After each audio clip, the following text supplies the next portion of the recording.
Episode number 94 with David Akers.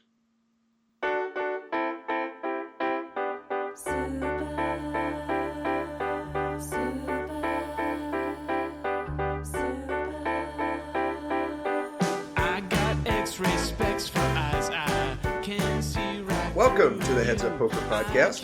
This is Steve Barton, and I'm here with David Akers, the man. What's up, David? Thank you for coming on the show. Oh, no problem, man. How you doing? Good. Awesome. David and I met through Jacob, and I guess you both know David Jackson. Yeah. That's my buddy, man. Yeah, he said he met you out there, and you're a full-time grinder, right? Yeah, full time all the way through. Right on.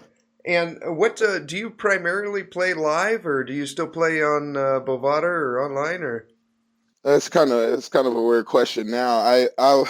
I guess you could more than say probably 60% live and 40% online, but it's kind of been declining online lately because of everything that's been going on, you know.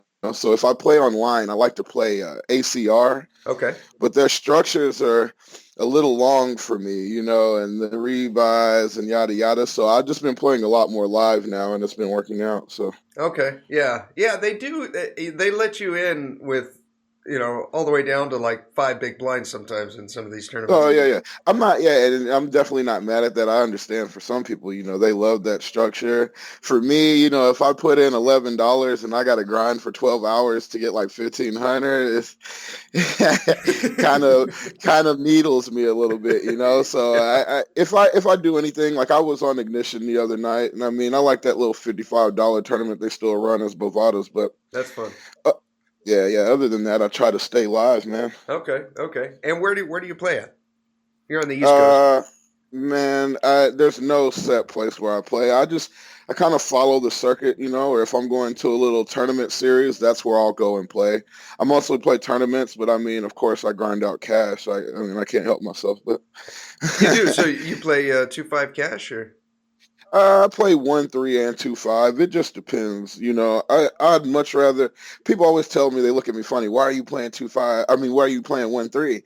And it's like, well, if I'm sitting at a 1-3 game that's got like $5,000 or $6,000 on the table, like it was at the Bow recently, then for me to sit down at a game where I'm sitting with nothing but grinders on a 2-5, where I might see maybe 1 or 2 leaks on the table when there's like 5 on the 1-3, I'd definitely rather play the 1-3. Yeah, but course, yeah. I probably play more 2-5 than 1-3. It just depends on where I'm at, I guess. Okay. You said at the Bow? Yeah, the Beau Rivage in Biloxi, there's like no cap on their cash games there. So, really? I mean, yeah, man, like I was sitting down, I bought in, the first buy-in that I bought in at the Beau was $350. And I bought in for that because there was another guy there who had like 400, 500. You know, I like to buy a little bit less. So I bought in for that. I sat there for like 4 hours, and I was up to like 1,200. And one of my buddies, his name is Hunter. He comes and sits down at the table because he sees how juicy it is, and he just buys in for a stack on a 1-3 game. So I don't know. And I feel like a lot of people who buy in deep like that in a 1-3 game, they can have a lot of leaks in their game if they don't play a lot of cash games. So that's another reason that I like to be very deep when I play cash on a 1-3. You know, that's interesting.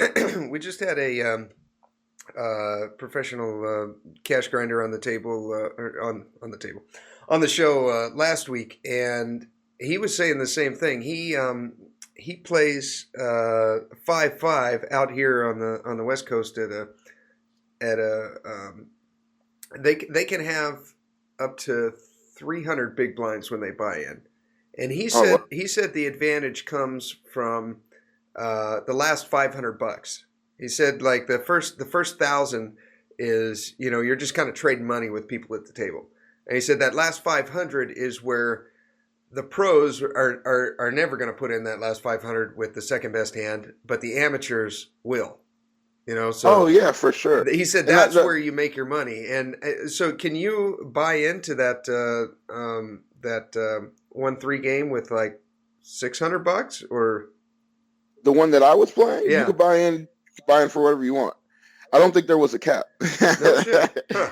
No, no shit. At the bow, they had. I'm playing. I was playing WSOP events at the IP, and then we go over to the bow, and I was gonna play 2-5 until somebody told me there's no cap on the 1-3, and I'm like, what? So I'm like, well, let me see if that transfer is over. Let me see if there's a lot of money on these 1-3 tables. So I walk around. First table I seen, they kind of just got started. It had about 3,000, a little over 3,000 on it. There were two tables I walked by though. One had like, I want to say, man, there was like $6,500, $7,000 on the table. Full table, granted that, but still that's a lot of money for a 1-3 game. Yeah. And then the one that I sat down on, when I sat down, it had about 45 to 5K. Okay. And I sat down and racked it up to 1,200. And then when I racked it up to 12, and my buddy Hunter comes to sit down with 1,000, at that point in time, we had like 7K on the table. At a 1-3. So at a 1-3, it's ridiculous, right? So that's awesome. I just didn't understand why they were doing that. But the 2-5, man, the 2-5 was very lucrative too. But I'm one of those players, man. I like to save my buy-ins for tournaments. So if I were to go play that 2-5 game, man, I mean, there was so much money on the table. It was ridiculous. I mean, you know, at least 15K. So for me to go over there and buy in for 2K, you know, when in a regular 2-5 game, I can go and sit down with 1,000 and I'm somewhat of a boss, you know, because people are tinkering anywhere. Most people, when I play a 2-5, they'll buy in for like 500. I've seen people buy in 1,000, but you know, other than that, there's really no need. You know, you sit at the bow, you need to buy in 2,000, or you don't need to sit down at the 2-5. Yeah. Now the bow is that in Georgia? No, that's actually in Biloxi, man. Okay. Yeah, I want my kudos too if Bo Rivage gets this. Go ahead and pump me some money for putting y'all out here on this podcast. Yeah, no shit. Throw a little love our way. Pumping up their cash games for free over here. Yes. Right on. Where's Biloxi at? I'm not familiar with it. I'm a California kid. Oh man, yeah, I used to stay out in California. Well, I stayed there for like three or 4 years, but it's right there on the Gulf Coast, man. I'm talking about in Mississippi. It's on the Gulf. That's pretty much what it is. The Okay, Gulf you're down south. Yeah, so it's about 6 hours from me. So, you know, I try to go to all the local ones too. But I mean, I come out to the West Coast probably 2 or 3 times a year. So you'll drive all the way out there for 6. Do you have a friend out there? Or do you stay at the casino or? I just stayed at a casino. See, when you go out there, like the IP, like I was getting free rooms left and right, but you know, at the same time, like it's very cheap. It's probably one of the cheaper stops. Like they had a poker rate on the room, and it was like $59.99. Okay. Plus tax. So I think I ended up paying like $300, if that, the whole time that I stayed out there, which was like 12 days. No shit. Yeah, okay. Wasn't bad at all. Okay. Yeah, now you just recently won your second WSOP circuit ring. Yes, sir. Right on. Congratulations. I appreciate that, man. How you started playing in 2009 and you've already won 2. Yeah, well, see, this is the thing, though. So when people ask me when I started playing, man, I was kind of, you know, I try to tell people, especially my friends now, too, because they're just like, man, what are you doing? Or how'd you do it? Or where'd this all come from?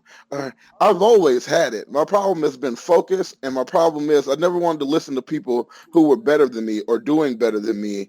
I never wanted to listen to them when they said I needed to crack a book, when I need to listen to podcasts, when I need to go ahead and start running hands over in this little hand tracker, or, you know, just finding certain people that I could go through hand histories with. So when people ask me when I started playing, yeah, you know, 2009.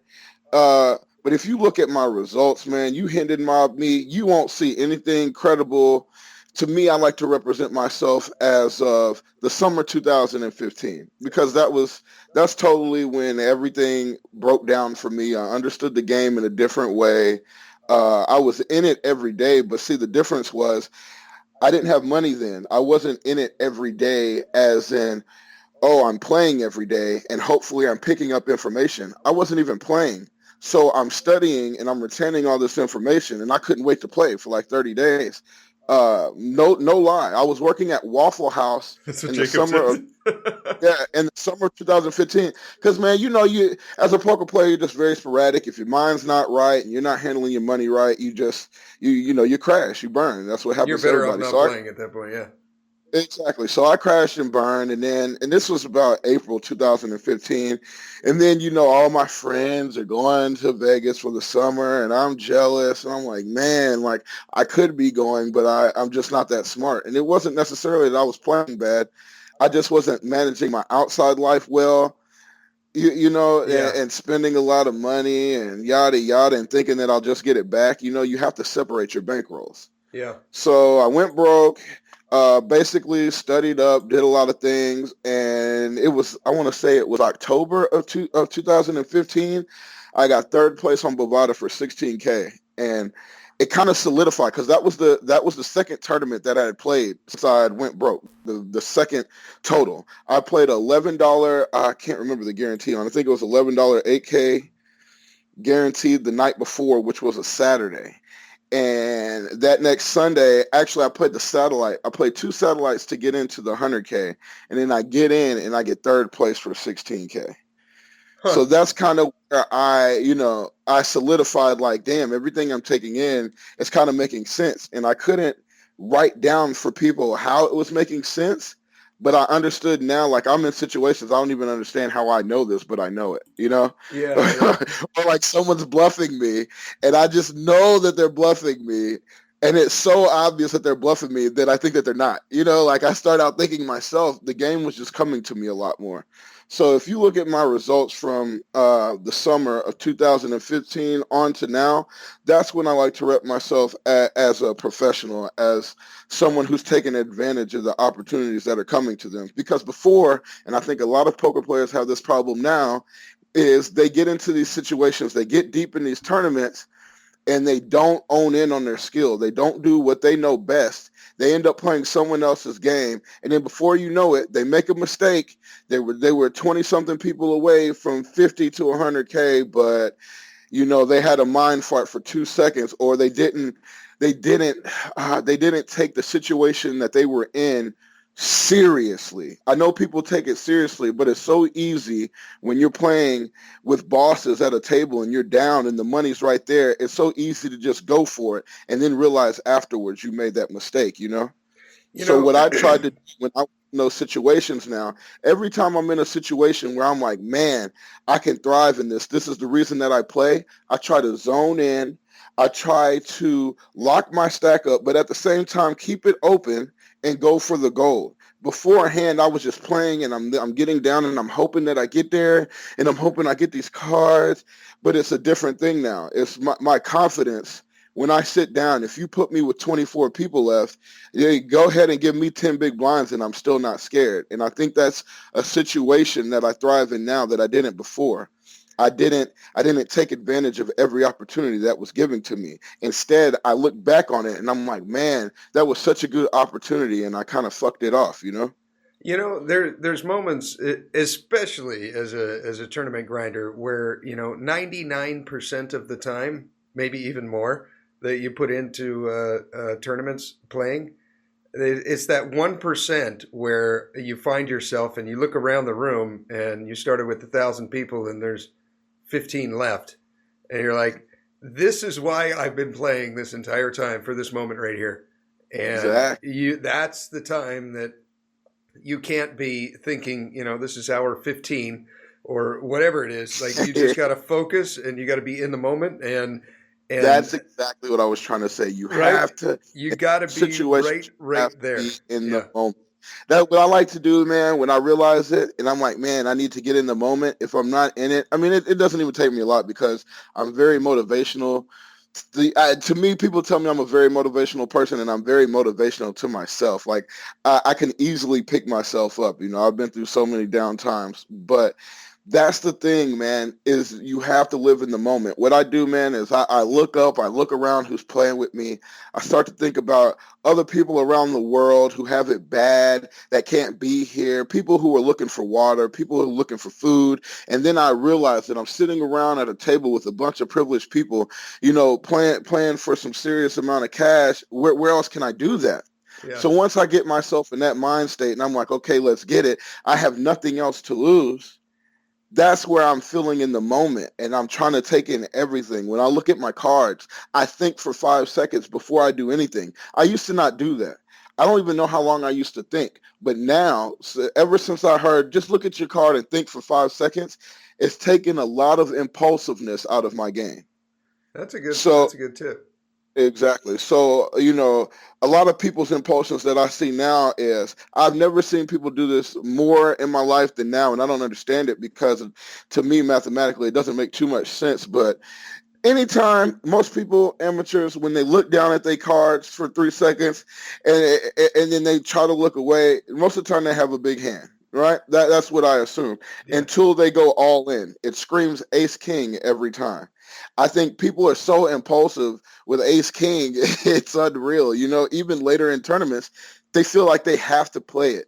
They feel like, oh, this guy 3-bet me, so now I got a 4-bet jam, or now I got to put in a 4-bet. Then the guy puts in a 5-bet. Now why do you have to do all that? Ace king is not that great of a hand. To me, it can be in certain situations, but I mean, if you're going to a flop and it's 100%, you're going to the flop. Both of you guys are 100 big blinds deep. There's no point in getting overzealous with ace king, but I've seen people they look down, they see it, they've got 30 or 40 bigs, and the average is like 20, and there might be 40 people left, and they just get excited and ship it in because they don't want any other decisions. Yeah. And most of the time, what they're doing is they're killing their profit right there because nobody's gonna play with them unless they got queens, kings, or aces.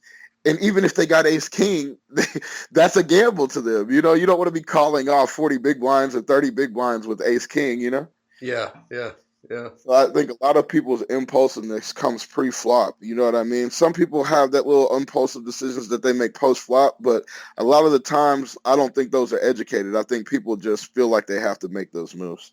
Yeah. What I'm looking through your Hendon mob here, and you've got some impressive scores, man. What I see one here for 1675 main event number 10. You got third for over 100K. Yeah, man. Describe that tournament. Go through it. What? How did it go? Oh man. Okay, so only a true poker player could be disappointed when you win 100K right there. Just by the sound in your voice, it's like. Well, this is the thing, though. Not a lot of people go out in third and then watch the guy win the ring right after you go out. So that's one of those things. See, I think, man, I love the two guys that were left, but it was me, a guy named Russell, who I'm somewhat buddies with now. I guess we're building a relationship, and Steven Snyder, which. Very good guy. I've already had a relationship with him, man. So it wasn't too bad to see him win, especially we were talking over the summer and, we just both kind of wanted it and we didn't really have the summer that we expected to. So it was good to see him win. But yeah, man, so I started that thing out, man. From the moment I sat down to the end of day one, my confidence was at an all-time high.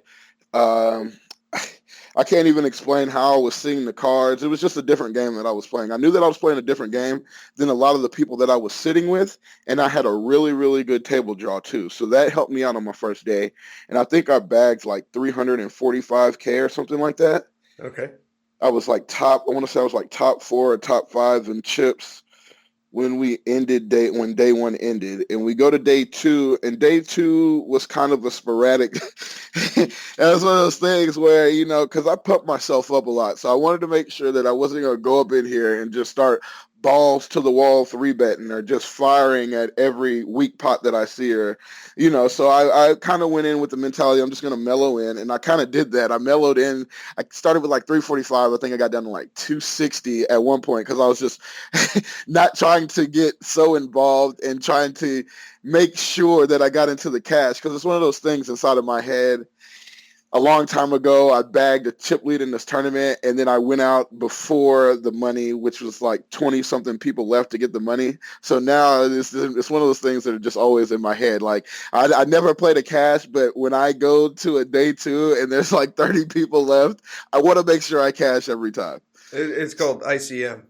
Yeah. So for sure. For some people, but I try to take in those situations. I try to take ICM out because I know it can get to you. You know what I mean? But on a day two, right there, like I'm like, man, there's no reason for me to play a whole day and then come back and not make money whatsoever.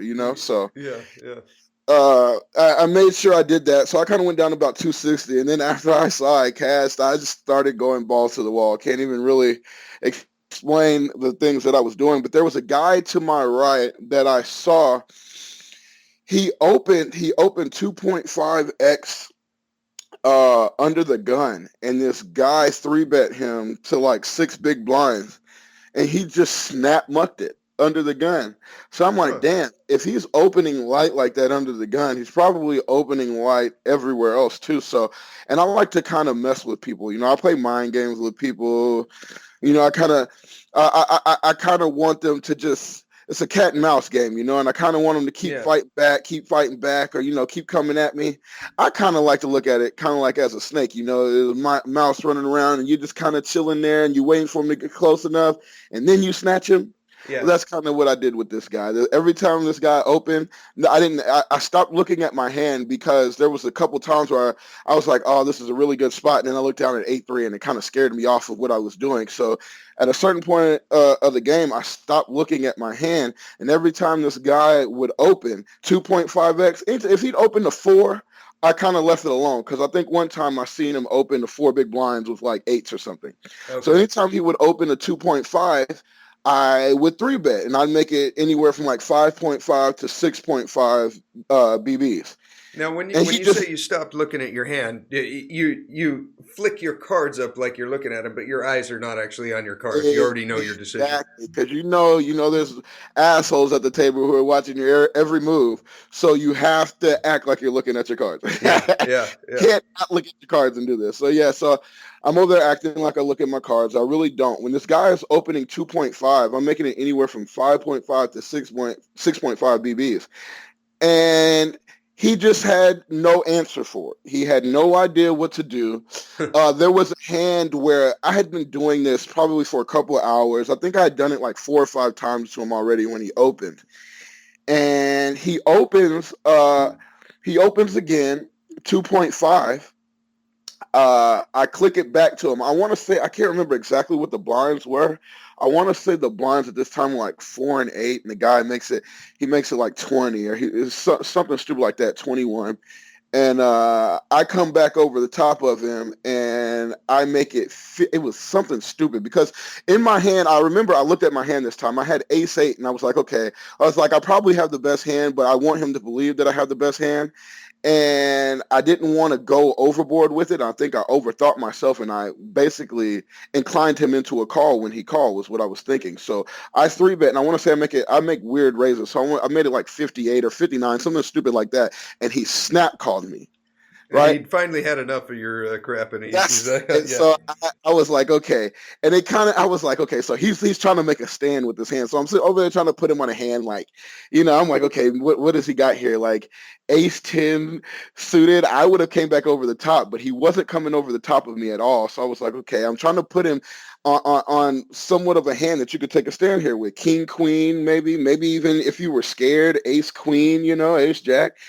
So he flats real quick. Flop comes out at ace, and I'm like, I don't know if I like that or not. He checks to me.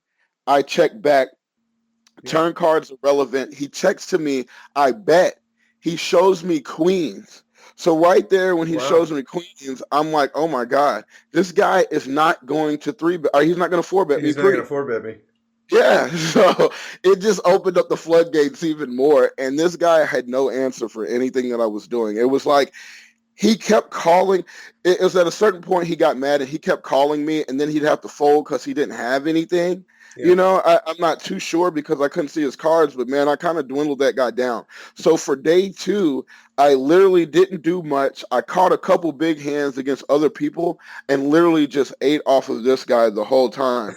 And so the whole time. And he ended up giving it to me. I think he had like 3s or something when I had jacks. And so I end up just getting his chips pretty much. I mean, he gave a few off, but I pretty much ended up getting his chips. And then where did I end day 2? I can't exactly remember where I ended day 2, but I remember that I wasn't exactly happy with it. Oh, because I lost so I lost a stupid hand. I lost a setup hand. I had 10s versus jacks right before the end of the day. And I want to say I went into day 3. I was 9th in chips. damn, what did I have? Like, I'm trying to remember my chip stack then, but I was ninth in chips out of 13 people. Okay. I remember that. I remember the WSOP blog.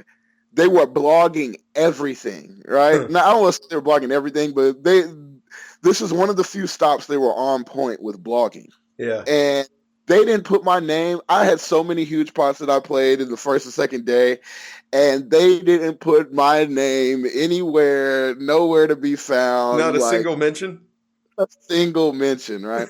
So last time they did this to me, I was playing. It was when I won my first ring, and I was at Bally's, Las Vegas, and everybody that I was sitting at the table with they were boss. Like, it was a 580. I played. There was this older guy. I can't remember. Somebody said he had just cashed. I want to say his name is Giorgio or something. Uh-huh. He just cashed for like 400K in the tournament. John Mancuso had 2 rings. John Dolan, a November Niner, and I think he has 3 rings now or something like that. But you know John Dolan, of course. I don't think I have to say too much. But yeah, John Dolan. And then Cody Pack was going for his fourth, or for the record, 4th career ring. Like, there was all kind of people sitting at my table. They didn't mention me once. Even the night before, there were 6 people.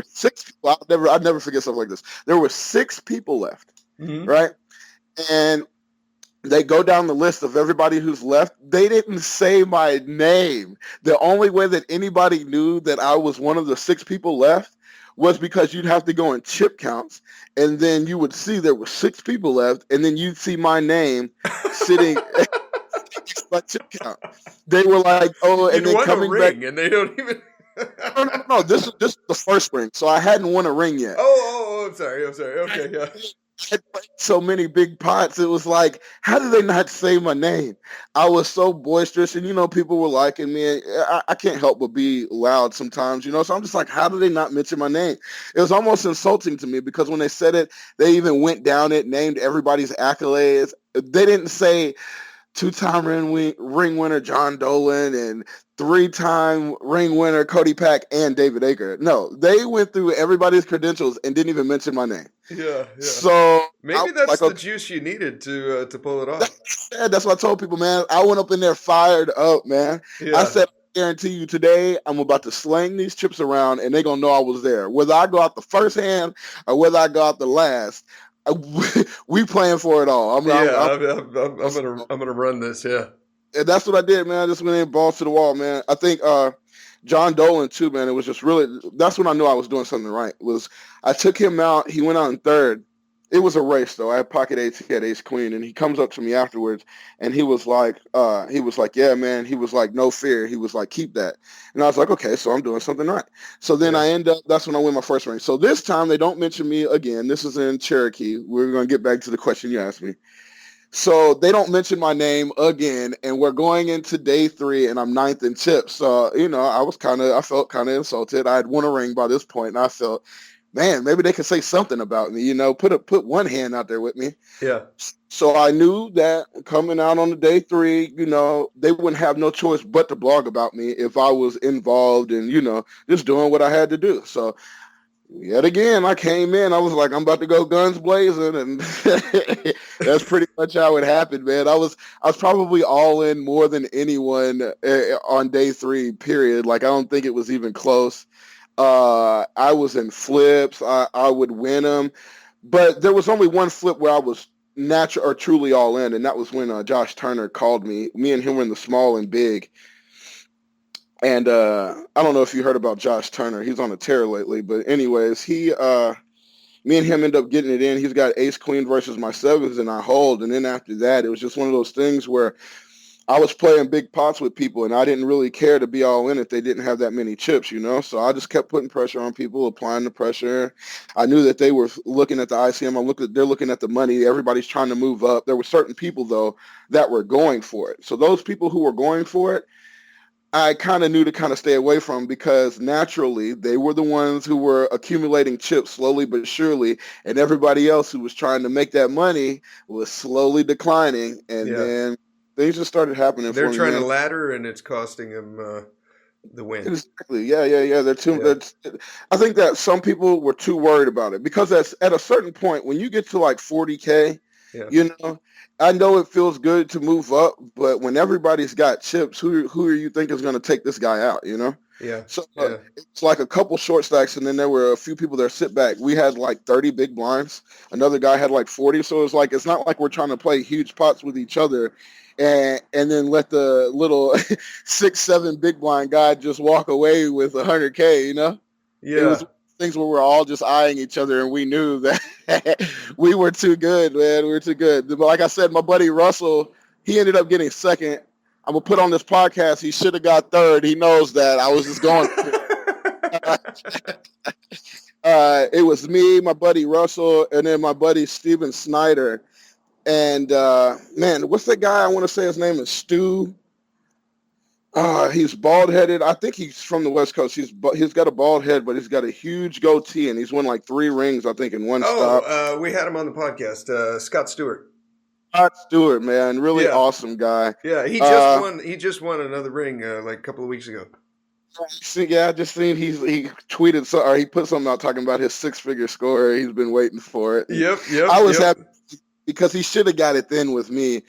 I knew that he was probably the best player on the table, and he was to my left, and it intimidated the shit out of me because I had never played with him. So you know how it is. It's kind of like, you know, somebody boasted. It's kind of like going to sit down at your first tournament, and you know who Phil Ivey is, and he sits down. I mean, it's not quite as big as Phil Ivey, but to me, I'm a circuit grinder, and I know the guy. And he's there all the time, and he's got some scores, and now he's got position on you. You're like, son of exactly. a God. So, I was telling people about this hand. I made a couple of light calls against him that I normally would have never made. I knew I was beat, and what I was trying to explain to people, and my friends were like, damn, I've never thought of that logic until now. I'm like, how do people not think about this? I think about it all the time. So there was a certain hand where I raised pre, he 3-bet jams me. This is the final table. He 3-bet jams me all in. But he's all in. And I think for me to make the call, I think at this time I had like I want to say I had like 2 mil. I want to say the blinds were at they were either like 10, 20 or there was something like that. It doesn't really matter. You had like 100 bigs or? At the time I had about I want to say I had about 50 bigs. And he had, when I calculated in my head, I think I had about 50 bigs and he had like 16. Oh, okay. And I opened for 2 bigs, and he jams. And I'm like, man, the first time I was sitting there with ace 10, and I just had this feel, I'm like, he's not jamming. And I'm looking at the guy, and I'm like, okay. So in my head, I'm like, okay, this guy is not jamming worse than ace 10, obviously. So I'm starting to think about my hand. I'm like, but if I can get lucky here, this is a guy who's gone. He's really good, and I don't have. I get him out of the tournament, and now I can really buckle down. If I call, I have a possibility of him being out. If I don't call, he just accumulates.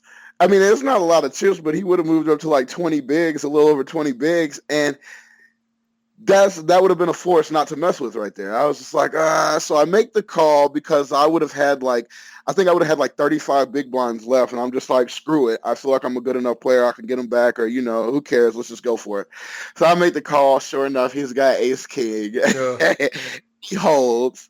So I'm like, man, I just gave this man all these chips. So I gave these chips to him in a freaking box with a bow on it. Yeah, basically, I just gave them to him. So I'm like over here, like just mad as shit at myself for it. So I'm like, okay, if we get down in this scenario again, I was like, I'm not going to make that call again. But then at the same time, I don't think that I'm going to be opening too light anymore anyways, just because I knew that he was going to be coming over the top of me a lot and kind of wanted to have an arsenal when I did. So, but I just got lucky because he ended up playing, for some odd reason, he played a few hands with Steven Snyder, and Steven Snyder got him in a hand, so he was back down. Yeah, I think he had like 14 bigs again or something like that, and they go around to us. I'm in the small, he's in the big, and I've got ace 8. Okay. It's jamming. I'm like, I'm not giving him no kind of anything. I don't want to play any mind games. Let's just get it in. So I get it in. You rip before you look at ace 8, you're in the small blind, he's in the big, you just put him in. Yeah, I had like 34 bigs, and I think he had like 14, and I just ripped it on him, which is pretty standard. I think. Yeah, I don't think that's a mistake. Yeah, and Thank God he had king queen off and snap called me and didn't get. I was like, yes. I mean, that was the only guy that I was really worried about at the table. That I was like, and I'm never really worried. But if I've never played with you and you're a boss and we're playing for a lot of money, Yeah. you put me in certain scenarios. How am I supposed to know where I'm at? You know what I Yeah. mean? Yep. And it's like with the other guys, I knew exactly where I was. I knew exactly what was going on. I was never scared or nervous in the hand. I was making a couple calls that I know they were just like, how did he even get there? How did he know? Like I made a call with a pair of deuces and a five kicker.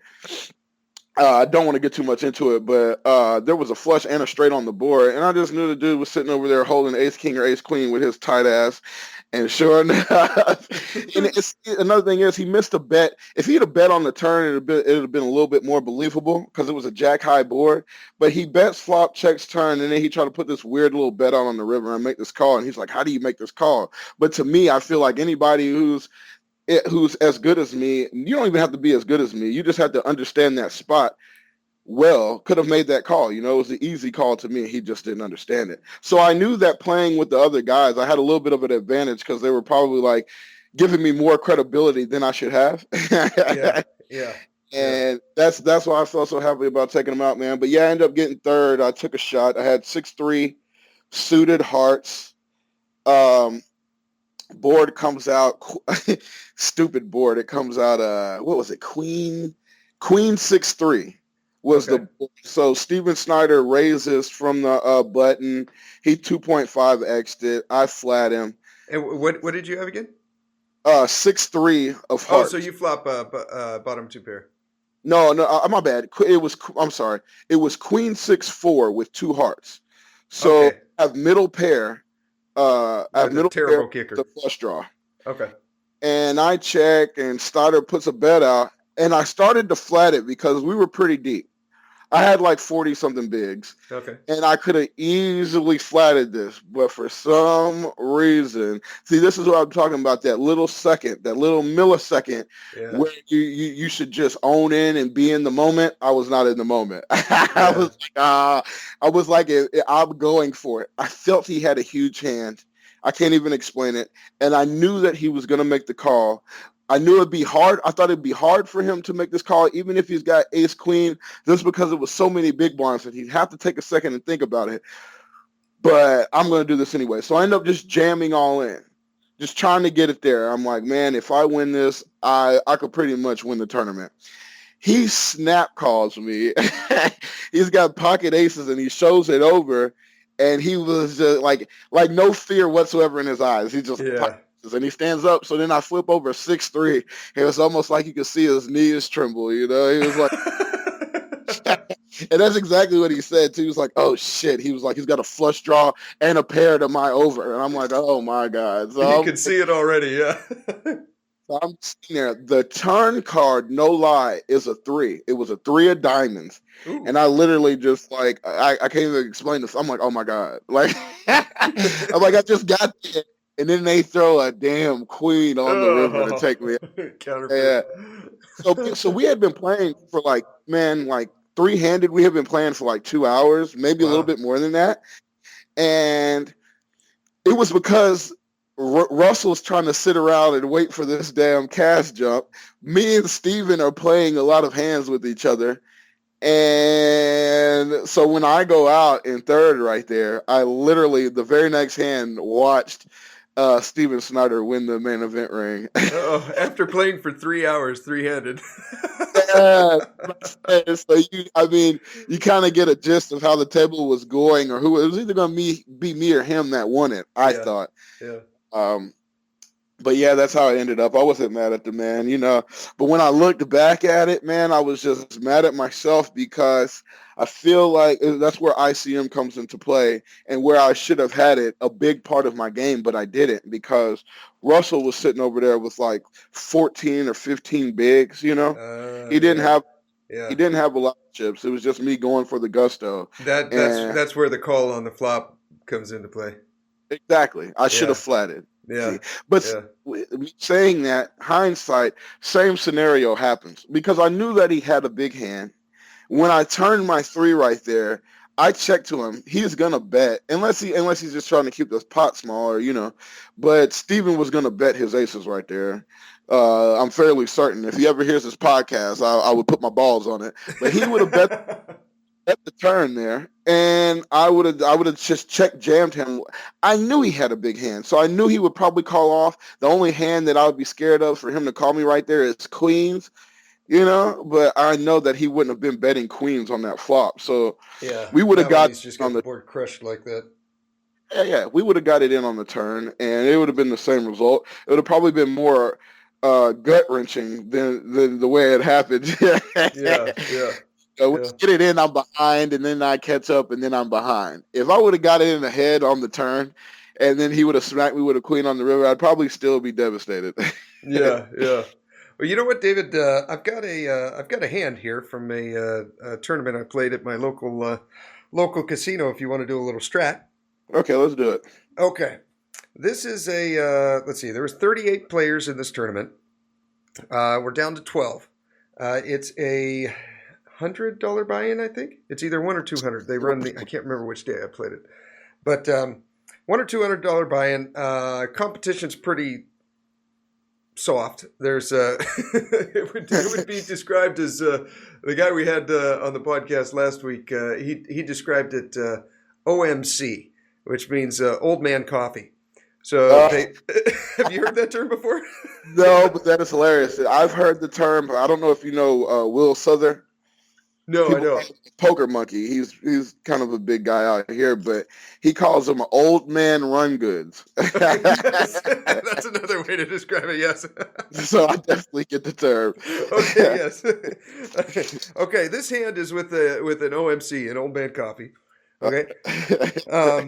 All right. We're six-handed. So there's 12 left. There's 6 at each table. Four places pay. We've got ace king. We're under the gun, 6-handed. I'm sorry, not ace king. We've got ace queen offsuit. We've got the ace of spades, the queen of hearts. We're under the gun.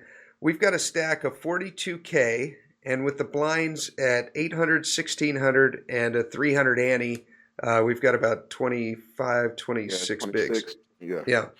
Okay, so sizing here under the gun, standard for me would be like 35, just a little bit more than 2x. You said the blinds were at 16? Yeah. Okay. Yeah, 16. Yeah, I love that open. Okay, yeah. So I make it 35. I'm by far the most active player at the table, and now I finally have a hand. And I make it 35, and it folds around to the big blind, the OMC, and he calls. Okay. This is already bad news. Maybe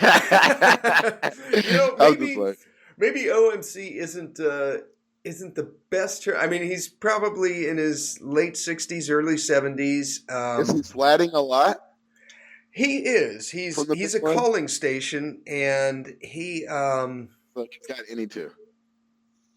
Damn near. I mean, he's folding stuff like 7-2. He's folding like, just junk 9-5. But I would say he's flatting here with probably 80%.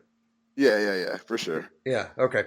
All right, so we got 9,600 going to the flop. The flop is 10-5-10. And what are you thinking on this flop? There's 2 spades out there. We have the ace of spades. Okay, so you got the blocker. All right, so to me, see, people don't play like me. It just depends. But the guy's flatting. I'm probably thinking that I have the best hand here. This is not a bad hand. What did I start the hand with? 26 bigs. So the pot is 9,600, and we started the hand with 42,000. So we've got you opened to 35. 35. So we got like 38.5 here. Yeah, I could see an argument for both sides of what I'm about to say. I don't mind a check though, but you're definitely giving them a free card if they don't have a 10 or 5. Oh, I'm sorry. Villain checks. We got position. So villain checks here. He checks fairly quickly. I mean, he looked at the flop. Check. It's not a bad. He probably took 2 to 3 seconds and then he checked. Okay. So the turn card, because see, to me, it's a matter of there's 12 people left, and only four are getting paid. I'm not necessarily trying to get hooded with this hand for all of my chips right now, especially on a 10-5-10. But I'm fairly certain that I have the best hand. I've got the ace blocker. I don't mind peeling and seeing what happens on the next card, for real, for real. Okay, so you would check here. Yeah, but see, that's another. It just depends. I have to be in the moment. I have to know who I'm playing against. I don't mind the check there though at all. But I could definitely see where you would put like 4,000 out on the flop. You put 35 pre. If you go ahead and just lead for four, and you think you have the best hand. Well, most of the time, if this guy's not making plays, or you're not worried about him making a play, he's gonna muck the hand if he doesn't have the best hand. If he calls you, then probably shouldn't put that much more money in the pot. He could be calling you with ace high, but what are the chances? But yeah, I definitely don't mind the check. I guess it just kind of depends. Okay, my thought was I end up betting. I bet 33 into 96, so I bet I guess that's a little bit more than a third. And my thought was I think I have the best hand, and I guess I was thinking that I could probably get him to fold like twos, threes, and fours, and hands that have not a huge amount of equity against me here, but some, hands like 8-9, hands like Queen Jack, stuff For like him to that. fold, that's good. For him to fold twos, threes, or fours, he has to put you on a 5 or a 10. Like two threes and fours. If I'm him, I might flat with those hands. I would personally. Yeah, yeah, yeah. I mean, because especially when you're playing on 20 bigs, it's not like you're trying to get too out of line here. So I don't expect many more bets if you don't hit, and if I've got you fairly pinsy, that's where it comes into play. If I've got you on a certain hand, I'm kind of going to go with it. Two, threes, and fours, I don't know if I necessarily expect him to fold, but he's folding a lot of other hands that you called out. He's probably folding his king, queen, queen, jack. There's a lot of hands he's probably folding there. I could see it Broadway both stuff, ways. all the smaller connecting hands. Exactly. And a lot of the time you have the best hands. So that's why I say I see it both ways here. Because I try to think of it when I think of things, I try to think it on both sides. And then I try to be like, one's probably more correct than the other. But I could see both sides. Me personally, I think that I might have checked, but you don't know until you're in the scenario. Yeah. But go ahead though. Okay. I bet 33. He takes a minute, and a minute's quite a long time. He takes probably 4 or 5 seconds, and then he tosses in a call. Okay, so that right there is funny in itself. Okay. So at worst, I'm putting him on a flush draw here. I don't think he's floating me. He could be, but I don't think he's floating. I think so too. I think at this point I was putting in something that has a decent amount of equity. Something like like you said, flush draws. I would say all pocket pairs. Exactly. Except maybe twos, threes, and fours. He might be check that's something folding. that the old man run goods do, or old man coughing. That's what they do too. Like I've never seen so many people flat pocket pairs in the big blind. Yeah, it's like the perfect way to just set your ass up if you're aggressive. Just waiting on it. They're just like, oh, okay, I'm just gonna flat these eights here in the big blind. You'll never see it coming. I don't know if you think that, like, I'm gonna flat these eights here in the big blind and he'll never see it coming, or that's just the standard play for them is to flat eights in the big blind. Yeah, he's just got us covered. So we started with 26 bigs. He has maybe 28, 30, something like that. Okay, so he calls, which after he calls, I'm thinking, well, this isn't good. And then the turn is another 5. So the board now is 10-5, 10-5. And still 2 spades out there. And he checks. And when he does, he kind of looks away. So like he's not like watching TV or anything, but this is that's where you got to figure out what the extra means. Yeah, exactly. Right now, let me see if I can describe this look away. It's kind of like, so he's staring at the board. He knows it's on him. He turns his head maybe 45 degrees to the right, and I'm on his left. and then he taps his hand fairly quickly, like 3 times. Almost like he's too good to be there right now. Like, I don't, this flop, check. Like, Yeah, a little bit. Yeah, he kind of looks away to the side a little bit and then checks real quick. ugh. There's 19,200 in the pot. Yeah, I just check back, man. See what he does on the river. I agree. Yeah, okay. I don't see any reason to bet here. Yeah, there's no reason. I mean, if you have the best hand, you're going to end up with the best hand majority of the time, anyways, after the river card. And he's probably not going to bet it. But what was he? So what was he calling with on a? The only thing he's folding there probably is a flush draw that he would have called you with. Yeah. If he would have called you with ace high, I don't think he folds. I mean, so it's definitely you're not getting. It's not like you're extracting any kind of value whatsoever with your hand. I agree. But yeah, so I would check back on the turn. Okay. All right. I check back as well. The river is an ace, an offsuit ace. I guess it would have to be because I got the ace of spades. So the final board is 10-10, 5-5, and Ace. the river's an ace. So Okay. we got aces up now with aces and tens and a queen kicker. And he instantly shoves all in. Oh.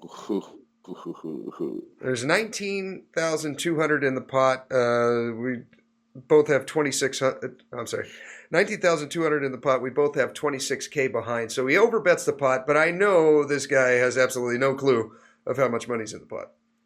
Yeah, he doesn't care. And you have like, see, I came across some dumb shit like this last night, but it wasn't as bad. But I had a pocket pair. I had kings, and this motherfucker jams 40K into like 9K. I'm like, what the fuck? It's like it's like he has a hand that he wants to get paid off with, but he only wants to get paid off if he's going to get max value. He doesn't want to get paid off for 2,000. Yeah. Yeah, man. See, and this is the thing, though. I can find a fold there. Okay. I don't know if this is necessarily right, but there's so many antics in the hand, though. You know what I mean? Him calling the flop, then looking away on the turn, and then checking, and then you checking back. I mean, I guess he could just think that you have nothing, you know. But why risk it all? And see, that's another thing. He could. If it had been one of my buddies that I highly respect, I could put him on a bluff there just from me simply betting the flop, checking the turn, and then them having the balls to put me all in on the river. Maybe then I could make that call. I don't know. It's just a lot of antics. It seems like he could be bluffing, but if he's not giving a fuck about what's in the pot, then he's probably just trying to get paid off, is what I would assume. If he has no inclination of pot sizing or bet sizing or anything, he just plays and then he's just all in. I don't know, man. It's almost like I could kind of assume that he has the hand, but I wouldn't beat myself up if he didn't, you know? Okay. It's just I just feel like if he bluffed me right here, this is just a bad spot for me, you know? Okay. Because if we fold here, then we're just... You have like 19K, right? I've got 26K behind. You had 20 when you started the hand. Oh, when I started the hand, I had 42K. So now on the river, there's 19K in the pot, and we got 26K behind. Damn, 26K. How did you get there? You bet 35. You had 42, right? I had 42, yeah. So you bet 3,500 pre. 3,500 pre, and then 33 on the. Did you bet the turn? Oh shit! Maybe my math's off here. Let's see. 42, 38. Oh, you're right. I'm retarded. Let's see. So that would be 38.5. Yeah, so I definitely, if I'm sitting with like 38.5, I definitely don't feel bad about making a fold here. You're right. This is even more. It's my math was off. It's 35,200 behind, and there's 19 in the pot. Okay, so right here, I just have to chalk this up to a stupid-ass hand that I just played. I definitely take note of the hand and run it over with somebody else because... like this on the podcast? Yeah, I need some confirmation, some reassurance on what the hell just happened to me. But I wouldn't feel bad with the fold there. It just sucks you have to fold. You don't have to fold. You can make the call. You might be ahead. But to me, I'm not going to. Right there, there's no point in risking it. And especially if I'm playing on a table where I know I can get the chips back, or Yeah. extract them in some other way, I'm not going to get too pent up on 4 big blinds, Okay. Okay. Yeah, that's probably a very very good point. I I somehow convinced myself, and looking back at it now that I'm staring at my paper, I think this makes it even more of a fold because I have the ace of spades, Mm-hmm. and there's 2 spades on the board. So I I would like it better if I had like the ace of diamonds or the ace of hearts or the ace of clubs because that puts in those More ace of high a flush draws in his exactly. range, and then when he spikes the ace on the river, this could make more sense. Mm-hmm. But Well, yeah, so to me though, too, that's almost like too critical of thinking in that point. So, like, if you're playing with somebody like me or Scott, okay, start thinking about blockers and yada yada and the flush draws that he could have. But if this man is just like you said, he just jammed all in into a nothing pot. I mean, there's 19K in it, but I mean, he jams all in into you put 4 big blinds into the pot. I mean, you know, it just ain't worth it. yeah, it's just yeah. There's other ways to get it, man. Yeah, you're right. You're right. There's a lot of other ways to get it. Yeah, If he, I totally agree. It he's there, I call after about 2 minutes and realizing that I'm just being a dick at this point because the blinds go up every 20 or 25 minutes and I'm taking 2 of them just to make this decision. But I finally call and he's got a 5. He had queen 5. Uh, I don't remember if it was suited or offsuit, but I thought that's when I realized I'm like, wow, his range was a lot wider than I thought. and see those old guys, man. But they call everything. That's what I said. Any two. I like these old guys, man. It just depends. You got to know when you're playing with a player. You'll know. Like there's certain old guys you play with. And you're like, okay, well, he's not scary. He has no clue. Then there's certain ones that you see him wimp with like kings on the button or something and totally trap the hell out of somebody. You be like, okay, I'm not messing with you. I gotta watch this guy. Yeah, Exactly. those are usually the old man run goods that are flatting almost any 2 in the big blind. Yes. So and that's why I said it's hard, man. But when he looks away, see, I'm one of those people too. This is why I like playing live. I feel like I'm a very good reader of people, like just in general and situations. So like if I'm in a situation, I can kind of feel it out.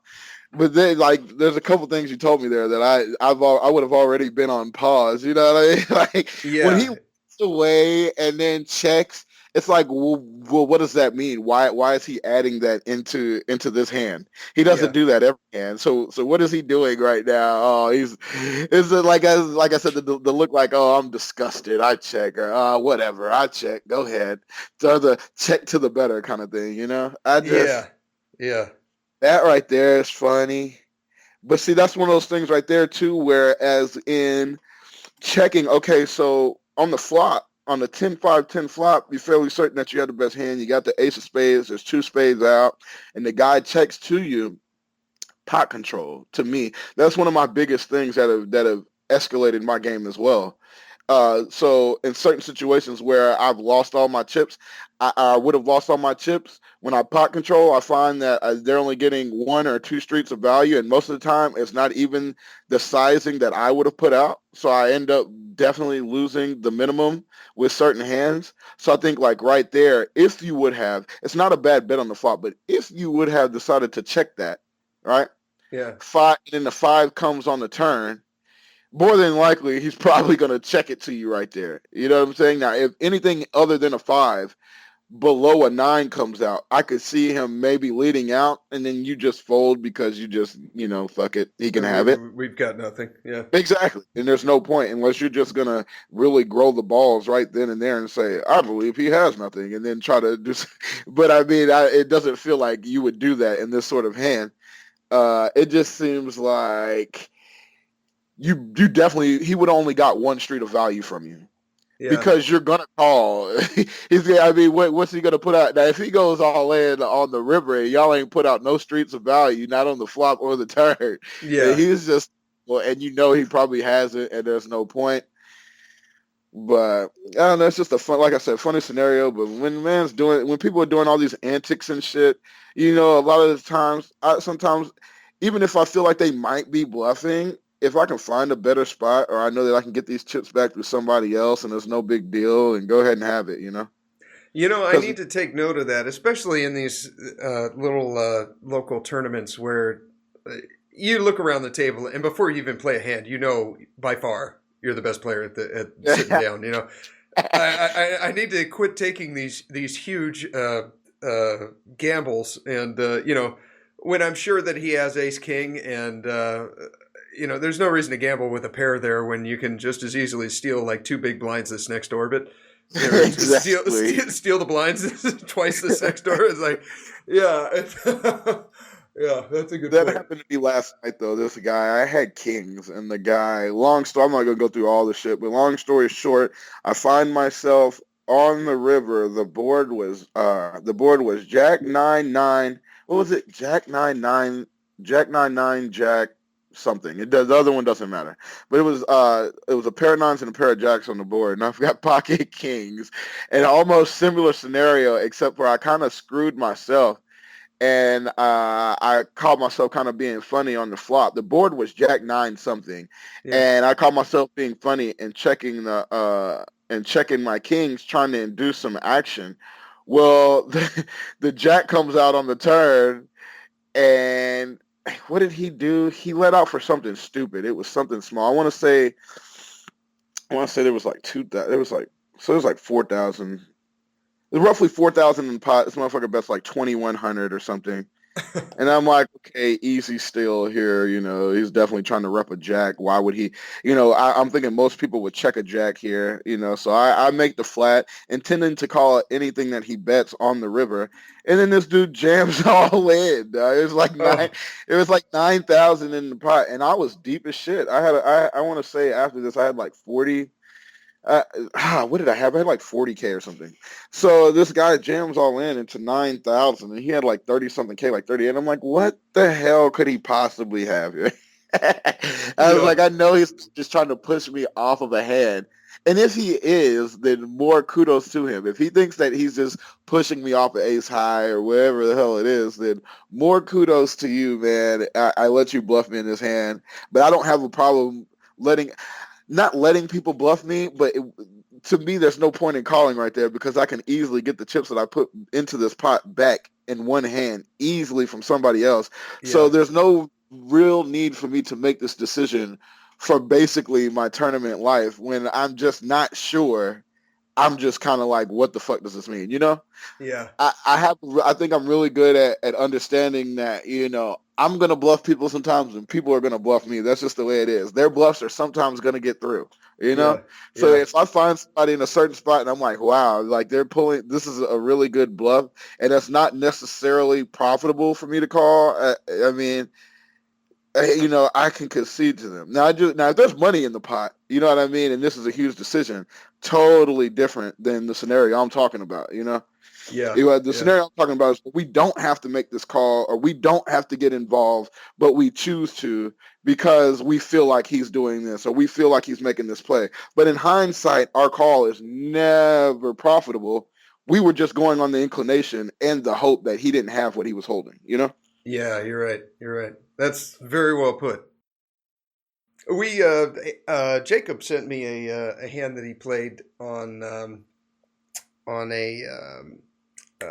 what do you call it? An online home game. Um, Okay. and he So wanted me to ask you about it. he's probably playing with very capable players, I'm assuming then.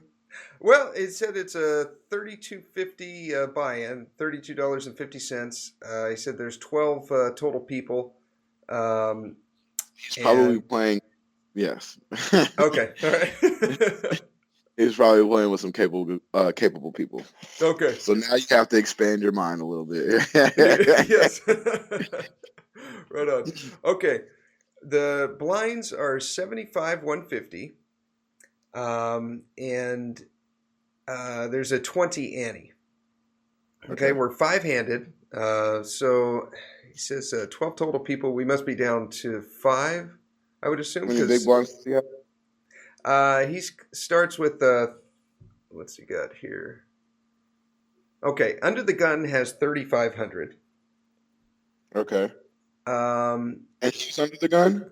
No. He's in the small blind. Okay, so there's 1, 2, 3, Even 4. worse. Okay, there's yeah. Okay, so under the gun's got 3,500. The cutoff has 6,200. The button has 18,000, and Jacob, our hero, has 10K. Oh, gold. Okay. Okay. And the blind levels are 75, 150. The cutoff's got 12, you said, or 16? The cutoff has 62. Oh, 6,200. So 6,200, 18,000, 10,000, and 3,500 from under the gun? Yep. Yeah. Okay, so under the gun limps Oh, 150. God. He's playing with somebody who's terrible. I'm just playing. Go ahead, though. Under the gun limps. Under the gun limps. The cutoff limps 150. And now the button with 18K, he raises to 675. Ugh. Okay. The small blind with. Jacob's in the small blind. He's got 10K, and he's got 4-5 of clubs. Well, and he was thinking about this. See, Jacob is it. See, this is where I would just let them do their thing. There's two things that I already don't like here. The guy limps under the gun, so is he limping to reshove? is one thing, but if he's not that great of a player, I don't know. It just depends. But he's the shortest on the table, though, and he's got like 22 big, something like that, 23. He limps under the gun. You said the cutoff limped, and then 18,000 made it 675. Yes. And Jacob is on the small blind with 10K, and he's got 4-5 of clubs. Yeah. Yeah. Now this is what Jacob was thinking at the time. He says, "I'm assuming limps snap muck because they're playing pretty snug. Not likely they'll get it in this action with something like 8-8 or ace-10. Button is isolating wide here, in my opinion, but I don't have reads on that. Big blind may 4-bet bluff me with ace-5 offsuit type of hands, but it is not that often." Okay. So that's his thoughts here. He posted this up on TPE. Oh, nice. Yeah, Jacob. See, and Jacob, man, the way he thinks, man, he's a very smart guy. But me, in this scenario, I would have never thought about playing this hand. But if I'm in the scenario that he's thinking about, because these things arise a lot. So I'm sure that this wasn't the first time this situation happened. I'm sure this wasn't the first time that he thought that dude might ISO pretty wide or with a pretty wide range of hands here. You know what I mean? Yeah. But I think I don't think the way to attack that is necessarily flat.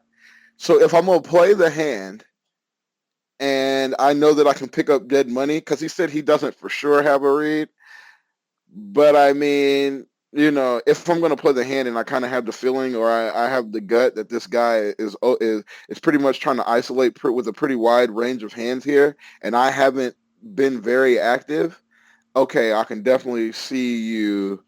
I can definitely see you 3-betting here. I can definitely see you making a play on his ISO. But do you really have to? And see, if you're going to make a play on an ISO, to me, I'd rather have the button. So if he were going to make that play on the cutoff, then I could see me doing something very sporadic on the button. But you're not necessarily trying to get all your chips in there. So I don't see Jacob jamming in 10K. So I would assume that Jacob would probably try to pump it up to like 14, 13, 14, 15. If he's on the button, or you mean from the No, small blind? Jacob's from the small blind. I'm saying if he's going to make a play on this guy's ISO, I definitely don't see him as a bad player who's like, oh, I'm just going to jam in 10,000 and try to take nothing in the pot. Yeah. So he would probably 3-bet to what, 14 or 15 is what I would assume. Okay. And this guy's got 18K. He's deep as shit. He's going to probably flat you with any two. And he has position. He has position. He's 5-handed. He's going to flat you with any two. That scenario right there in itself is not a good scenario ever to me. Even if you've got ace king there and you make it 14 or 15 and this guy flats you, You going to the flop. I don't want to say you dead, but you definitely want to hit your ace or king there. I don't see you being anywhere near comfortable if a jack high board comes out. You know Yeah. what I mean? Unless you have a fairly good range of where this guy's cards are, of what he's holding. But if a board comes, even if the board comes out dry, jack five deuce, you got to be scared of it. You know what I mean? Like Yeah. you can't always be 100% like, oh, my ace king is the best right here. Like, even if you're thinking it's the best, in the back of your mind somewhere, you know that it could not be the best. This guy's flatting me. He's in position. What is he flatting me with? To me, that whole scenario, I wouldn't even fuck with it. I'm kind of in the same boat. Now that we're reviewing this, I'm looking at this. I just, when the button raises here and I look down at the small suited connectors here, I'm not making a play. Exactly. And another thing is we're good. We're golden. Yeah. We're five-handed. So are they down to the final five people, or there's two tables? I'm assuming they are. Now I don't know. I didn't ask him this Yeah, because because he that's said that's there's kind of there's 12 total people playing and they're five-handed. So I'm assuming that they're not playing five at one table and seven at the other, unless one guy just busted and the other well, table's that's what still I'm in a saying. hand. Yeah. Yeah. Okay, I see what you're saying. So So yeah, I don't uh, know. That's a, cause that's another scenario. If we're down to five people, there's really no point. You have to. It's like he said. If he knew, or he had a really strong inclination that the guy is trying to isolate pretty wide, okay, then I can see you like trying to do something here, trying to get out of line, maybe put that little three bet out and then continue, or however you want to attack it. I could see in your mind where you got to where you got. But if we're five-handed, I'm second in chips. The dude with the least amount of chips don't limp in like a dummy, and the least amount of chips is 20 bigs. That, which is pretty huge. uh, then there's no need for me to be doing anything out of line right now. Like, if this guy is limping under the gun and the cutoff limps and Buddy ISOs, even if he ISOs wide and he opens for 675, let him. yeah. You know what I'm saying? Either let them tango. 3,500 is either going to get himself into trouble or he's going to give away a blind. 6,200 is either going to get himself into trouble or give away a blind, or they'll double up through 18K. And if 62 doubles or does whatever he does or gets a little bit of value out of 18K, that's that much of a better spot for me at 10K. You know what I mean? Yeah. Because Yeah. 18 is now 15 or 18 is now 14. I just don't see where I need to get involved here. Okay. Jacob makes it 1800. Okay, that's okay. 675. Okay. I mean, that's not If you're bad, but gonna what if three bet from the small blind, I do like the little bit bigger sizing here. It's not exactly. quite 3x, but It's good enough. It gets the point across. yeah. I think you're either gonna win it right now or not. you know. That's where I'm at. That's the whole scenario. Like me, like 18 is good. I wouldn't go more than 18. That's why I was trying to assume with Jacob. That's what I said. Like, and I'm thinking though too. Like, I already know that this guy, we're five-handed, and this guy could flat me with any two almost for 18 after he's put 675. But I don't necessarily play scared like that. But at the same time, like I'm not trying to give away dead money or put money into a pot, and then now I'm just sitting here with no inclination, and I'm out of position. What's going on for real? Yeah. And he said that he had no clue. Okay, so he makes it 18. What happens? He makes it 18. Under the gun and cut off both fold, and the button calls. The worst scenario. But that's Pretty much, yeah. yeah, but yeah. So now you're here. See, that's the thing. I would have never done that because I know, to me, the only person there's only, to me, there's three things that can happen here, and two scenarios are very likely. Either I make this play. When I make this play, under the gun is gonna could snap shove all in, and he actually had aces or ace king or kings or some dumb shit, and I end up getting caught up in a hand that I shouldn't have played. Or I do that, and because I never think the guy who limps from the cutoff on 6,200 is going to call or go over the top of my 18. So he's going to fold. And then either this guy on the button is going to flat me and we're going to go to a flop, which I definitely don't think that I want to do here. Yeah. or he's gonna fold and I take it down. Those are three scenarios. So either under the gun's gonna ship it, or the button is gonna call me, or he's gonna fold. Those are three scenarios, and two of those scenarios are just not good. 2 out of 3 are not no bueno for Hero. Yeah. But I mean, you have to.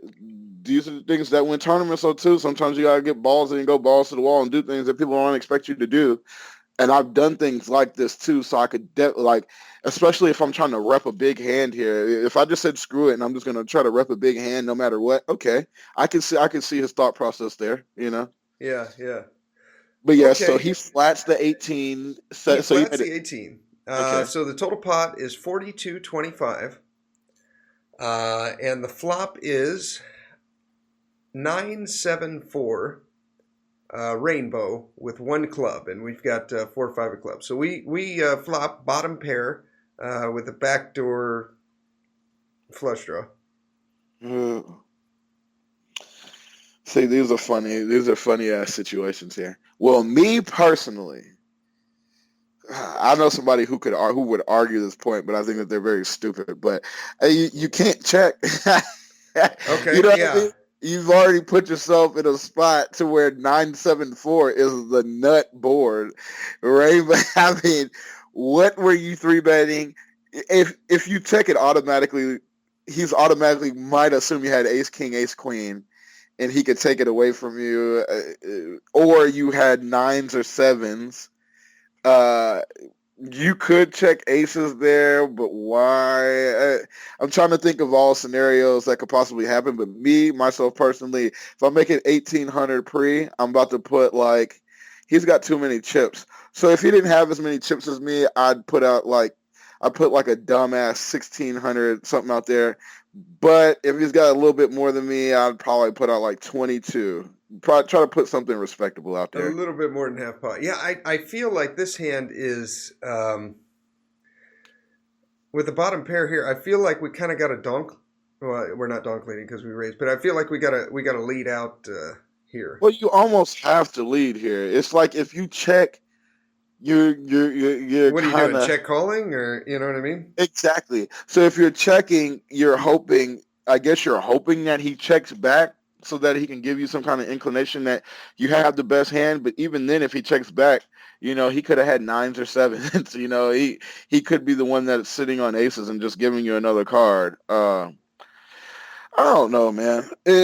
Like I said, though, if I make it 18, I'm leading out for sure on the flop. Once I make it 18, I've already taken another 2,500 out in my head. Yeah, that you got to lead on the. Yeah. Especially on this board. I'm not putting the 18 and hoping that the 18 gets through and then giving up.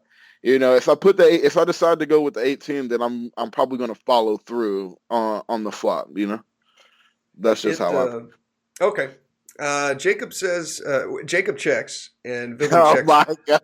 And Villain checks behind, and here's what. Now you're in a funny spot because you're probably, depending on what the turn and the river are, you're probably gonna have to check call down. Is what I'm thinking. Yeah, Jacob says I think he has ace ace king king. I think he has aces or kings sometimes, ace queen plus sometimes. Mm-hmm. Then, because I don't actually know how this guy reacts to 3-bets, I assume he can have a lot of random suited stuff. Like Exactly.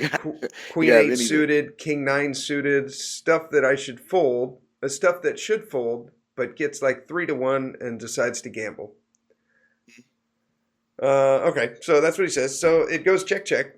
The turn is a 4 of diamonds. So there's 2 diamonds on the board. The board now is 9-7-4-4. Oh, we're gold. I was thinking the same thing. Okay, so we just got lucky. Okay, so what are you doing here? I'm assuming we're gold.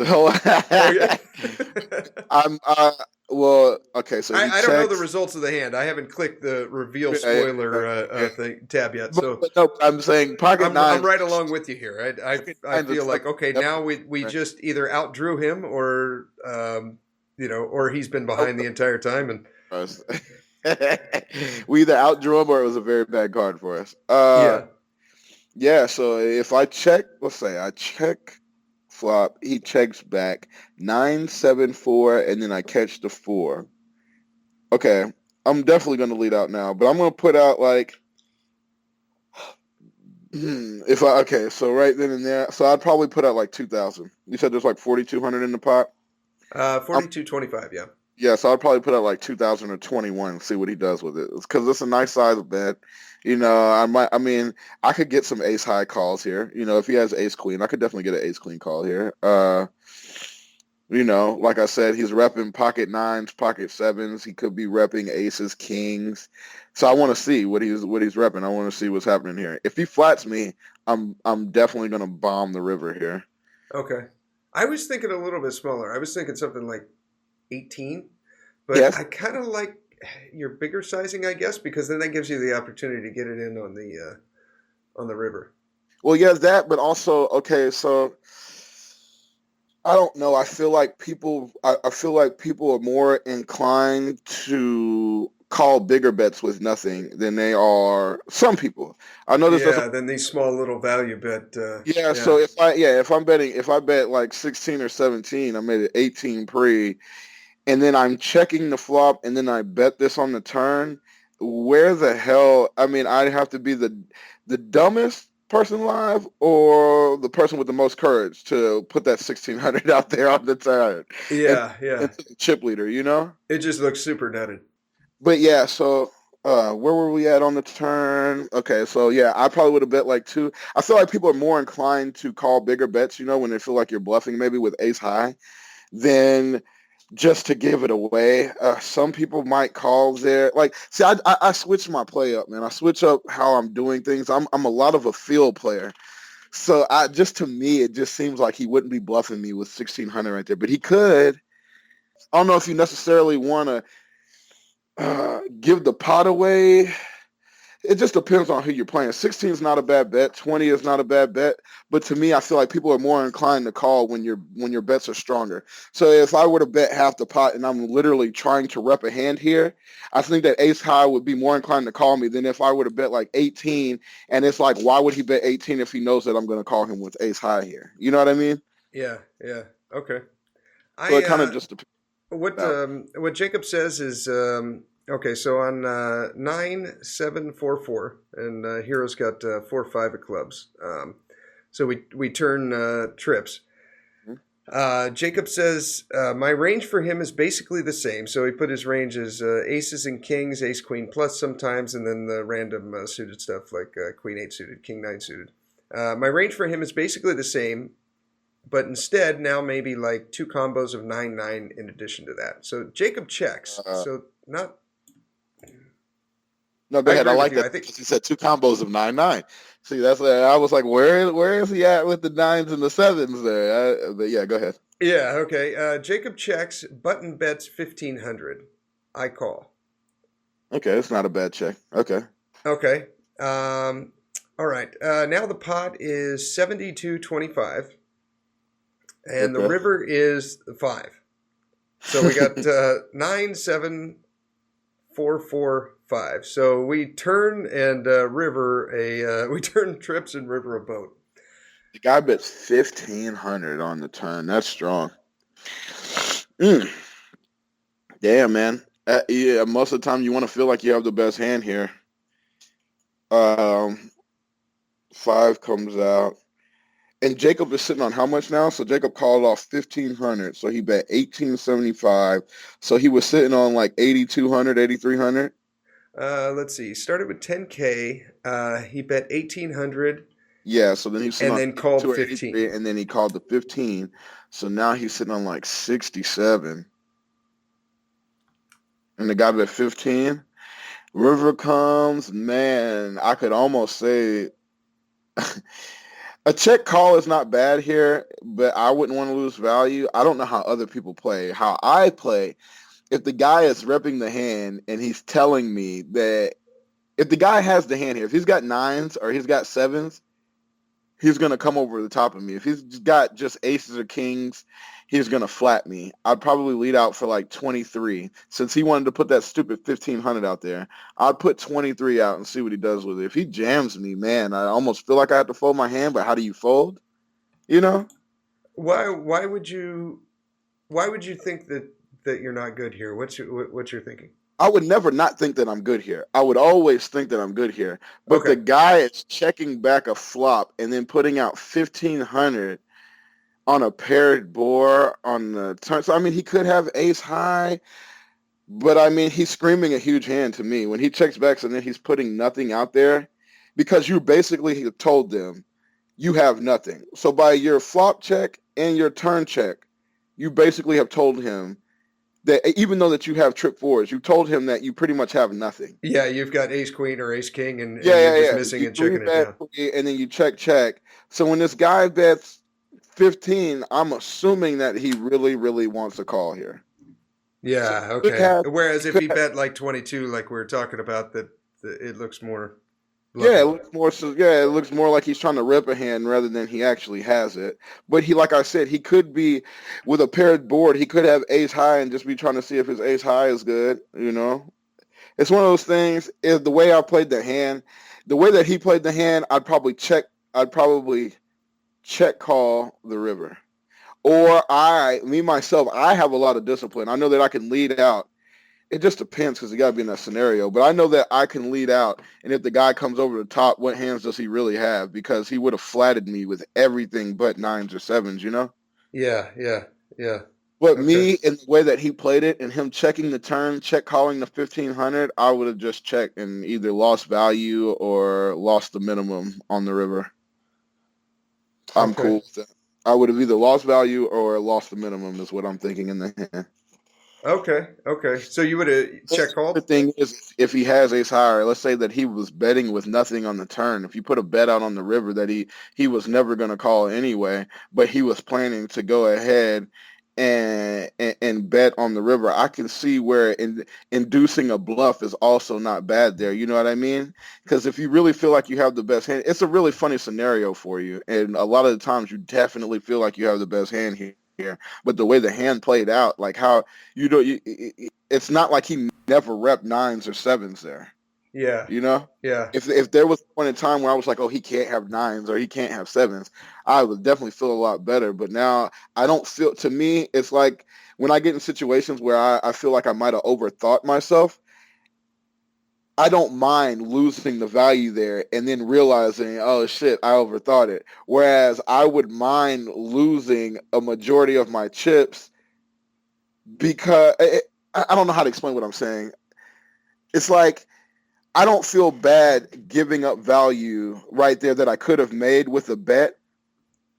Whereas I also could have lost a lot more because what am I trying to say there?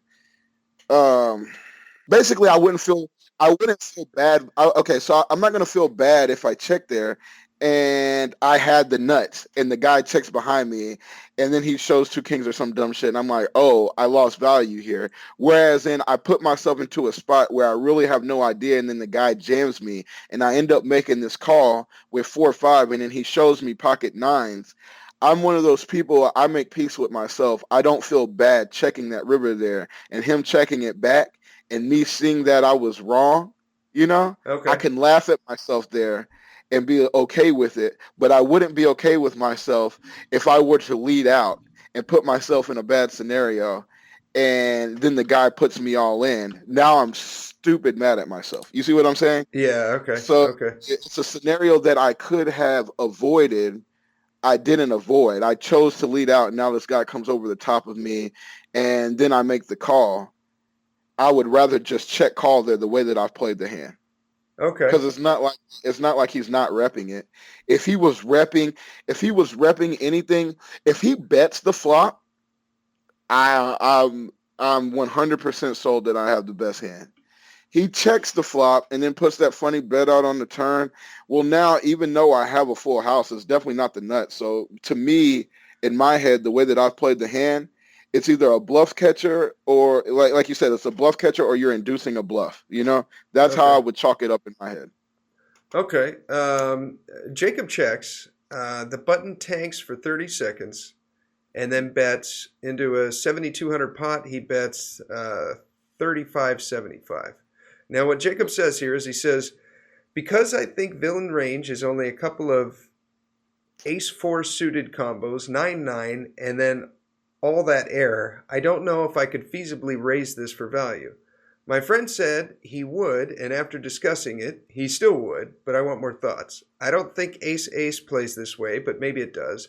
If it does, then a shove all day, because that's another 2 combos minimum, meaning we now have a couple value hands in his range consisting of more hands we beat than beat us, as well as the air. So, see, man, I love Jacob too, man. I told him, you could even ask him. I told this man, I was like, man, I need to sit down with you. I was like, if I knew everything that you knew, because he's just so smart, man, especially when it comes to numbers and statistics. And I'm only smart when it comes to numbers and statistics in a damn 52-card deck. But this guy, Jacob, man, that's why I like talking to him. He takes the thinking way deeper than I think damn near the top 5% almost. You know what I mean? Yeah. And I think that when he's playing with certain people, I think that he overthinks a lot of his hands, you know? You know, I'm kind of looking at it. I could see. Okay, so basically here, the question is the decision that we got now on the river. We got 4-5, and the board is 9-7-4-4-5. So we river a boat, and our decision here is: do we rip the rest of our 3,300 or whatever we have left into his 35.75 bet as a value, because there's 2 hands that beat us. There's pocket 9s and pocket 7s. Oh, and I guess pocket 5s as well for river. Exactly. But there's no flush on the board, right? No flush on the board, no. No, I take that back. The river is the 5 of diamonds. So the turn put up a flush draw, and then the river completed it. So if the villain had a straight flush draw? 4, 5, 6, no. Okay. No, so the villain could have a flush here. Yeah, I suppose that would actually kind of make sense, because the turn put up the flush draw, and then villain bets 15 into 42. Mm-hmm. Okay, so those hands would make sense now. So villain tanks for 30 seconds, bets 35.75 into 7,200. I really feel like this is a rip, and if he's got 9 7s or 5s, then GG. And I think most of the time it's a rip too. But see, me, like, it's just like, I don't know. The way that I play, I know it's not like everybody else. If the man's rep the hand all the way through the hand, I'm gonna give him that respect. And also, like I said, I'm check calling. I'm never folding here. Okay. I don't know. It just depends. I wish I was in the scenario that he was in. But I mean, the man's rep 9s or 7s, even though it's only 2 hands that can beat you. You got to think, man, that you're on the river. It doesn't matter if the man's got the two cards to beat you, and you make the jam there, and this man shows you 9s. How genius would you have been if you just flatted there? You know? Yeah. But also, do you think is he taking this line with aces, kings, queens, jacks, or 10s? Well, no, I would to say me, I he think would only possibly be taking this with probably aces. I imagine he's not betting 1,500 there with kings. No, queens. And with kings or queens, I think that he would have bet the flop. Exactly. Yeah. Aces, possibly checking aces on that flop. I don't think so, but maybe 20% of the time.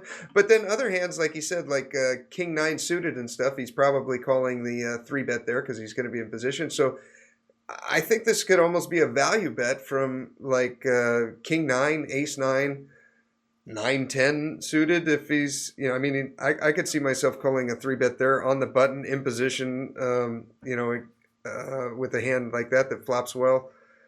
And then all flush draws. I mean, flush draws that would make sense would be something like Jack 10 of diamonds, all Broadway diamonds. Yeah, he would have had a gut shot. Yeah. 2 overs on the flop. I don't know. Yeah. Okay. I just got a message from Jacob on the results here. Oh, okay. Are you ready for the results, or should we dissect a little bit more? No, I'm down to dissect some more too. But man, to me, the way the hand was played out, I just check call. I'm check calling. Okay. I'm what am I doing on this river? As played, I think I'm check ripping. because by checking, you're keeping all his bluffs in, and you get that. And by ripping, you're getting value from flushes, nines, and if he somehow managed to play this with like pocket aces like this. Okay, let's see what he says. Check ripping's not bad either, though. I mean, you could also chalk it up if the guy's got pocket nines. See, I see people lose like this all the time, and that's why I try not to do that. But if you got pocket nines, you got pocket nines. Yeah. You know what I mean? It's like one of those things. If you got it, you got it. I'm all in, and then the guy has it. You know, Yeah, I don't necessarily play scared, but at the same time, like I give people respect enough. If you rep a hand, you know, I'll try to leave it with you. If you could have rep nines or sevens this way or fives easily this way, you know. I just hate putting myself in bad spots, but I mean, I don't necessarily play scared either. I'm definitely thinking that I have the best hand on the when I hit the 4 on the turn. He rips out 1500. I flat the 1500, and then what am I checking? So, okay, then I would ask him what was his reason for checking the river, though. You know what I mean? Like, was he? Yeah. What I would like to know Jacob's reasoning for checking the river. Did he feel like he had the best hand? Was he checking to induce a bluff? Was he not certain that he had the best hand?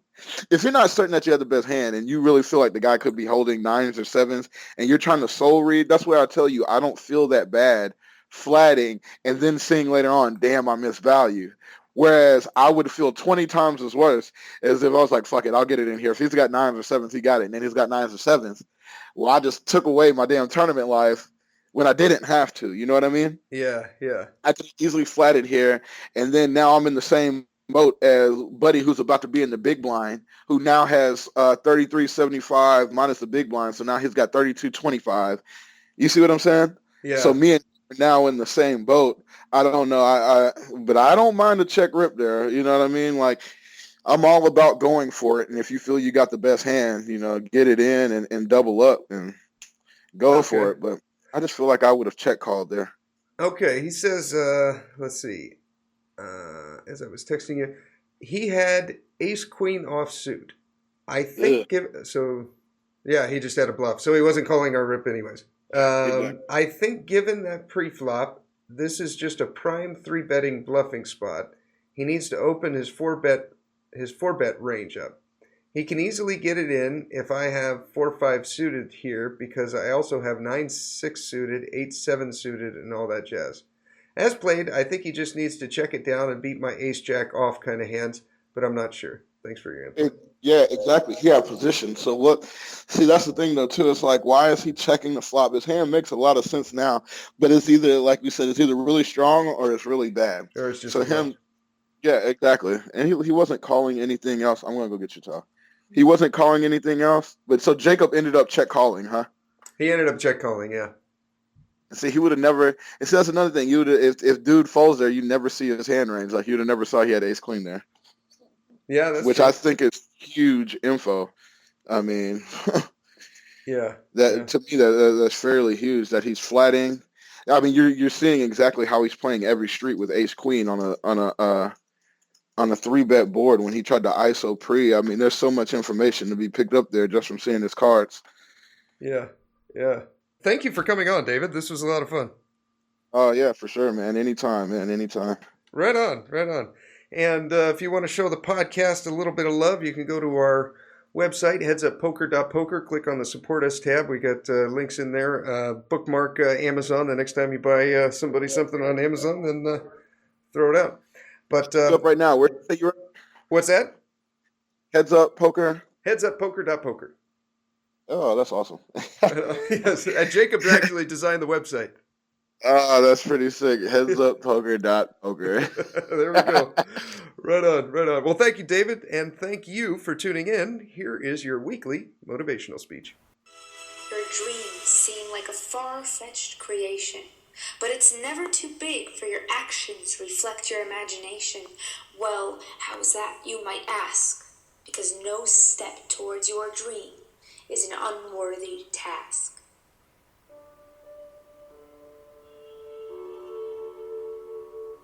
So, typical Tuesday morning, I was up spending some time reading, checking out some videos online, and I came across one that really hit home for me, to the point where I wanted to make it the central theme for this week's video. And basically it was a short monologue by Robin Sharma. For those who don't know him, he's a sharp guy. He's got a lot of content on the internet.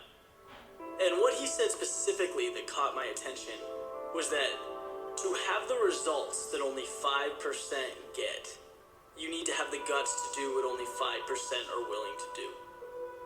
And this really got the wheels turning in my head, because there are only so many ways you can articulate personal courage. Only so many ways you can talk about being fearless. But in my eyes, this puts it in the perfect context, because it shines a direct light on the fact that success and overcoming social fears are directly linked. And I'm sure as you walk through this thought process, the concept will resonate with you. Right, 95% of people live for Friday. Immediate pleasures like TV, fast food, drinking, these are things that are commonplace in society, in the world we live in. And I'm not, standing here pointing a finger saying it's inappropriate. My message goes deeper than that. What I'm saying is that if you want to be at the top in whatever it is that you do, right, or as Robin alluded to, the 5%, you have to sacrifice some of these pleasures that the greater population indulges in. And this is where the guts comes in. Because anytime you deviate from a norm, anytime you put yourself above a social standard, people do not like it. It becomes personal, which results in criticism, the cynical outlook, or the haters, as we commonly refer to it today. And that's not easy. It's never easy walking one way when the larger group is walking another. That's not rocket science. But it's also why so few people can do it.